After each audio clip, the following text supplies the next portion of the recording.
പിതാവിൻ്റെയും പുത്രൻ്റെയും പരിശുദ്ധാത്മാവിൻ്റെയും നാമത്തിൽ ആമേൻ.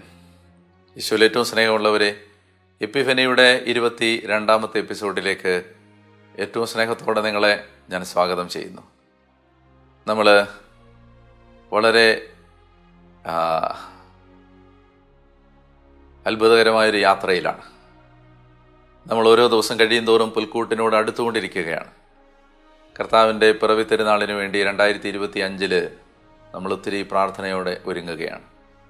ഒരു പുതിയ വർഷത്തിലേക്ക് കടക്കാനുള്ള ഒരുക്കം കൂടിയാണിത് എന്ന് ഞാൻ ഓർമ്മിപ്പിച്ചിരുന്നു. ഈ നോമ്പും ഉപവാസവും പ്രാർത്ഥനയും പ്രായശ്ചിത്വം എല്ലാം വഴി കുറെ കൂടി വിശുദ്ധീകരിക്കപ്പെട്ട് കുറെ കൂടി നമ്മുടെ ശരീരങ്ങളെ ഒരു ബലിയായി സമർപ്പിച്ച് നമുക്ക് നമ്മുടെ കർത്താവിനെ, ആ വിശിഷ്ടദാനത്തെ കുറെ കൂടി തെളിമയുള്ള കണ്ണുകളോടെ അപ്രീഷിയേറ്റ് ചെയ്യുന്നതിന് ആവശ്യമായ കൃപയാണ് നമുക്ക് ലഭിക്കുന്നത്. ഈ യാത്രയിൽ നിങ്ങളൊപ്പം ചേരുന്നതിന് ഞാൻ ദൈവത്തെ മഹത്വപ്പെടുത്തുകയും നിങ്ങൾക്ക് നന്ദി പറയുകയും ചെയ്യുന്നു. ഇന്നത്തെ 22ാമത്തെ ദിവസത്തിൻ്റെ ചിന്തയ്ക്ക് വേണ്ടി ഞാൻ എടുക്കുന്ന വചനം മത്തായിയുടെ സുവിശേഷം 1-ാം അധ്യായം 21ാമത്തെ വാക്യമാണ്. യോസേപ്പ് പിതാവിന് ദൂതന് നൽകുന്ന ദർശനമാണിത്. അവിടെ ഇപ്രകാരം പറയുകയാണ്: അവൾ ഒരു പുത്രനെ പ്രസവിക്കും, നീ അവന് യേശു എന്ന് പേരിടണം, എന്തെന്നാൽ അവൻ തൻ്റെ ജനത്തെ അവരുടെ പാപങ്ങളിൽ നിന്ന് മോചിപ്പിക്കും. മത്തായി 1:21. അവൾ ഒരു പുത്രനെ പ്രസവിക്കും, നീ അവൻ യേശു എന്ന് പേരിടണം, എന്തെന്നാൽ അവൻ തൻ്റെ ജനത്തെ അവരുടെ പാപങ്ങളിൽ നിന്ന് മോചിപ്പിക്കും. ഇനി അതുപോലെ തന്നെ ലൂക്കായുടെ സുവിശേഷം 2-ാം അധ്യായത്തിൻ്റെ 10-11 തിരുവചനം ഇതിനോട് ചേർത്ത് ഞാൻ വായിക്കുകയാണ്. ലൂക്ക 2:10-11. ദൂതൻ അവരോട് പറഞ്ഞു, ഭയപ്പെടേണ്ട, ഇതാ സകല ജനത്തിനും വേണ്ടിയുള്ള വലിയ സന്തോഷത്തിൻ്റെ സദ്വാർത്ത ഞാൻ നിങ്ങളെ അറിയിക്കുന്നു. ദാവീദിന്റെ പട്ടണത്തിൽ നിങ്ങൾക്കായി ഒരു രക്ഷകൻ, കർത്താവായ ക്രിസ്തു ഇന്ന് ജനിച്ചിരിക്കുന്നു. ആദ്യത്തെ വചനത്തിൽ പറയുകയാണ്, അവൻ തന്റെ ജനത്തെ അവരുടെ പാപങ്ങളിൽ നിന്ന് മോചിപ്പിക്കും. 2ാമത്തെ വചനത്തിൽ പറയുകയാണ്, സന്തോഷത്തിന്റെ സദ്വാർത്ത ഇതാണ്, നിങ്ങൾക്ക് വേണ്ടി ഒരു രക്ഷകൻ ജനിച്ചിരിക്കുന്നു. നമ്മൾ യേശുവിനെ കുറെ കൂടി ആഴത്തിൽ സ്നേഹിക്കാനും ആരാധിക്കാനുമുള്ള പരിശ്രമത്തിൻ്റെ ഭാഗമായിട്ടാണ് ഈ യാത്ര നടത്തുന്നത്. ഒരു ചോദ്യം ഞാൻ നിങ്ങളോട് ചോദിക്കുകയാണ്: യേശുവിനെ ആരായിട്ടാണ് നിങ്ങൾ നിങ്ങളുടെ ജീവിതത്തിലേക്ക് ആനയിക്കുന്നത്? യേശു നിങ്ങൾക്ക് വേണ്ടി എന്ത് ചെയ്തു തരണമെന്നാണ് നിങ്ങൾ ആഗ്രഹിക്കുന്നത്? ഈ ചോദ്യം കർത്താവിൻ്റേതാണ്. യോഹന്നാന്റെ സുവിശേഷം 1-ാം അധ്യായത്തിൽ തൻ്റെ പിന്നാലെ വരുന്ന ശിഷ്യന്മാരെ തിരിഞ്ഞു നോക്കിക്കൊണ്ട് കർത്താവ് അവരോട് അവരുടെ ഉള്ളുലയ്ക്കുന്ന, അവരുടെ ജീവിതത്തിൻ്റെ എല്ലാ ഇൻറ്റൻഷൻസിനെയും ഉദ്ദേശശുദ്ധികളെയും ചോദ്യം ചെയ്യുന്ന ഒരു ചോദ്യം ചോദിച്ചു: നിങ്ങൾ എന്താണ് അന്വേഷിക്കുന്നത്? അപ്പോൾ അവർ പറഞ്ഞത്, ഗുരു, അങ്ങ് എവിടെയാണ് താമസിക്കുന്നത് എന്നാണ് ഞങ്ങൾ അന്വേഷിക്കുന്നത്. അപ്പോൾ അവൻ പറഞ്ഞു, വന്ന് കാണുക. അവൻ്റെ കൂടെ പോയി താമസിച്ചു. അവരന്വേഷിച്ചത് അവൻ ജീവിക്കുന്ന ഇടമാണ്. ഒരുപക്ഷെ അവരുടെ ആ അന്വേഷണത്തിൻ്റെ വിഷയം ഒരു ദിവസം യേശുവിൻ്റെ കൂടെ സ്പെൻഡ് ചെയ്യുക, അല്ലെങ്കിൽ യേശു താമസിക്കുന്ന സ്ഥലം കണ്ടെത്തിയാൽ ഫ്രീക്വൻ്റ് ആയിട്ട് അവിടേക്കൊക്കെ പോകാൻ കഴിയും എന്നൊക്കെയുള്ള ഉദ്ദേശമാവണം ആ ശിഷ്യന്മാർക്ക് ഉണ്ടായിരുന്നത്. ഈശോ വേദനയോടുകൂടി തൻ്റെ പിന്നാലെ വന്ന് ജനക്കൂട്ടത്തോട് പറഞ്ഞൊരു വാചകമുണ്ട്: നിങ്ങൾ അപ്പം തിന്നതുകൊണ്ട് എന്നെ അന്വേഷിച്ചു, എന്നാൽ ഈ നശിച്ചു പോകുന്ന അപ്പത്തിന് വേണ്ടി അല്ലാതെ അനശ്വരമായ അപ്പത്തിന് വേണ്ടി നിങ്ങൾ എൻ്റെ പിന്നാലെ വരണം. പ്രിയപ്പെട്ട സഹോദരങ്ങളെ, നമ്മൾ കർത്താവിനെ സമീപിക്കേണ്ടത് എന്തിനാണ്? ആത്യന്തികമായി ഒരു വ്യക്തി, ഈ ഭൂമിയിൽ ജീവിക്കുന്ന ഏത് വ്യക്തിയെയും ബൈബിൾ വിളിക്കുന്ന വാക്ക് ഭൂമിയിലെ എല്ലാവരും പാപികളാണ് എന്നുള്ളതാണ്. നീതിമാനായി ആരുമില്ല, ഒരുവൻ പോലും ഇല്ല. അപ്പോൾ നമ്മുടെ ജീവിതത്തിലെ നമുക്ക് ഒരുപക്ഷെ എല്ലാ മനുഷ്യർക്കും പൊതുവായിട്ടുള്ള ഒരു മനുഷ്യൻ്റെ ഒരു ബലഹീനത എന്ന് പറയുന്നത് അവൻ്റെ പാപമാണ്. അങ്ങനെ നമ്മുടെ മുമ്പിൽ നമ്മുടെ നിത്യജീവന് തടസ്സമായി എപ്പോഴും ഒരു ഭാരമായി നിലകൊള്ളുന്ന ഈ പാപത്തിൽ നിന്ന് നമ്മെ രക്ഷിക്കാനാണ് യേശു ഈ ഭൂമിയിലേക്ക് വന്നത്. രക്ഷ എന്നതിന് 2 തലമുണ്ട്. രക്ഷയുടെ ആദ്യത്തെ തലമാണ് പാപത്തിൽ നിന്നുള്ള മോചനം. രക്ഷയുടെ 2ാമത്തെ തലം, എന്തിന് ദൈവം പാപത്തിൽ നിന്ന് മോചിപ്പിക്കുന്നു? അത് നീതിയിലുള്ള ജീവിതം. പാപത്തിൽ നിന്ന് മോചിതരായി പരിശുദ്ധരും നിഷ്കളങ്കരുമായി മാറുന്ന ഒരു ജീവിതത്തിലേക്കാണ് യേശു നമ്മളെ രക്ഷിച്ചെടുക്കുന്നത്. അതുകൊണ്ട് 1 തിമോത്തി 1-ാം 15-16 ഇങ്ങനെ കർത്താവ് പറയുന്നുണ്ട്. യേശുക്രിസ്തു ലോകത്തിലേക്ക് വന്നത് പാപികളെ രക്ഷിക്കാനാണ് എന്ന പ്രസ്താവന വിശ്വസനീയവും തികച്ചും സ്വീകാര്യവുമാണ്. പാപികളിൽ ഒന്നാമനാണ് ഞാൻ, എങ്കിലും എനിക്ക് കാരുണ്യം ലഭിച്ചു.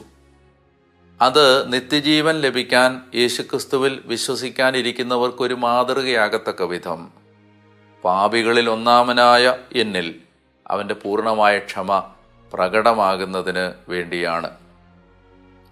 പ്രിയപ്പെട്ടവരെ, നമ്മൾ യേശുവിനെ സമീപിക്കുന്നത് കർത്താവ് നമ്മുടെ പാപങ്ങൾക്ക് പരിഹാര ബലിയാണ്, എന്നെ യേശു പാപത്തിൽ നിന്ന് മോചിപ്പിക്കും എന്ന അർത്ഥത്തിലാണ്. യേശുവിൻ്റെ അനന്യതയെക്കുറിച്ച്, യുണീക്ക്നെസ്സിനെ കുറിച്ച് ഞാൻ കുഞ്ഞുങ്ങളെ പഠിപ്പിക്കുമ്പോൾ അവരോട് പറയുന്നൊരു കാര്യമുണ്ട്. അതായത്, ഈ ലോകത്ത് ഒരു മനുഷ്യനും പ്രസംഗിച്ചിട്ടില്ലാത്ത ഉയർന്ന ഒരു ധാർമ്മിക നിലവാരം പ്രസംഗിച്ച ആളായിരുന്നു യേശു. യേശു പ്രസംഗിച്ച അതുപോലെ ഒരു വിശുദ്ധ ജീവിതം ലോകത്താരും പ്രസംഗിച്ചിട്ടില്ല.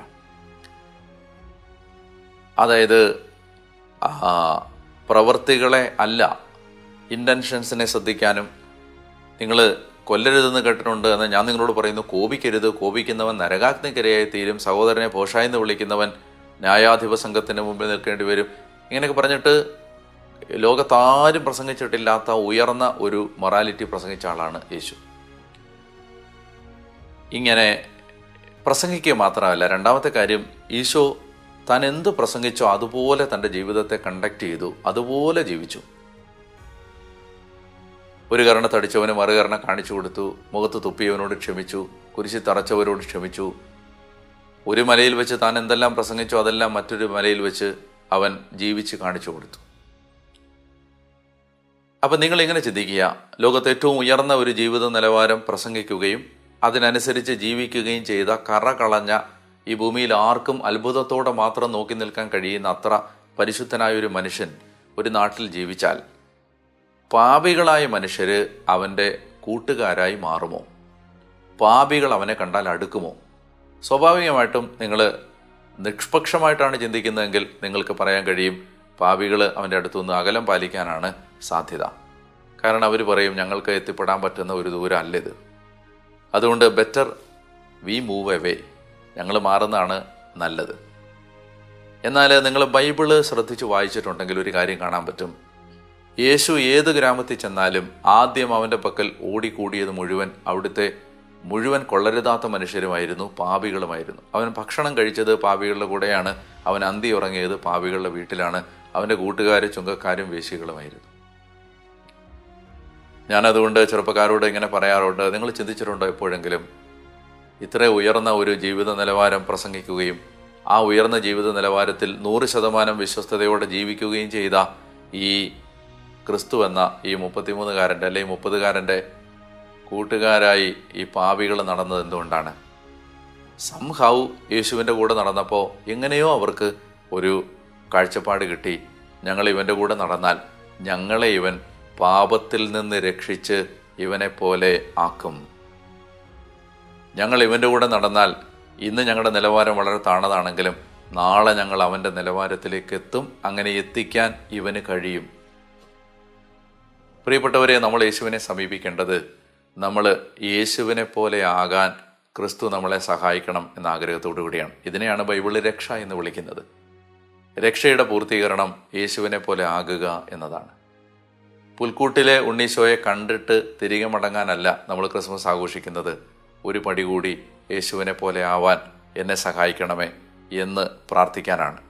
യോഹന്നാൻ ശ്ലീഹ എഴുതുന്നുണ്ട് 2-ാം അധ്യായം 1 യോഹന്നാൻ 2-ാം അധ്യായം 1-2 എൻ്റെ കുഞ്ഞുമക്കളെ, നിങ്ങൾ പാപം ചെയ്യാനിടയായാൽ നിങ്ങൾ പാപം ചെയ്യാതിരിക്കേണ്ടതിനാണ് ഞാൻ ഇവയെല്ലാം നിങ്ങൾക്ക് എഴുതുന്നത്. എന്നാൽ ആരെങ്കിലും പാപം ചെയ്യാനിടയായാൽ പിതാവിൻ്റെ സന്നിധിയിൽ നമുക്കൊരു മധ്യസ്ഥനുണ്ട്, നീതിമാനായ യേശു ക്രിസ്തു. അവൻ നമ്മുടെ പാപങ്ങൾക്ക് പരിഹാര ബലിയാണ്, നമ്മുടെ പാപങ്ങൾക്ക് മാത്രമല്ല ലോകം മുഴുവൻ്റെയും പാപങ്ങൾക്ക്.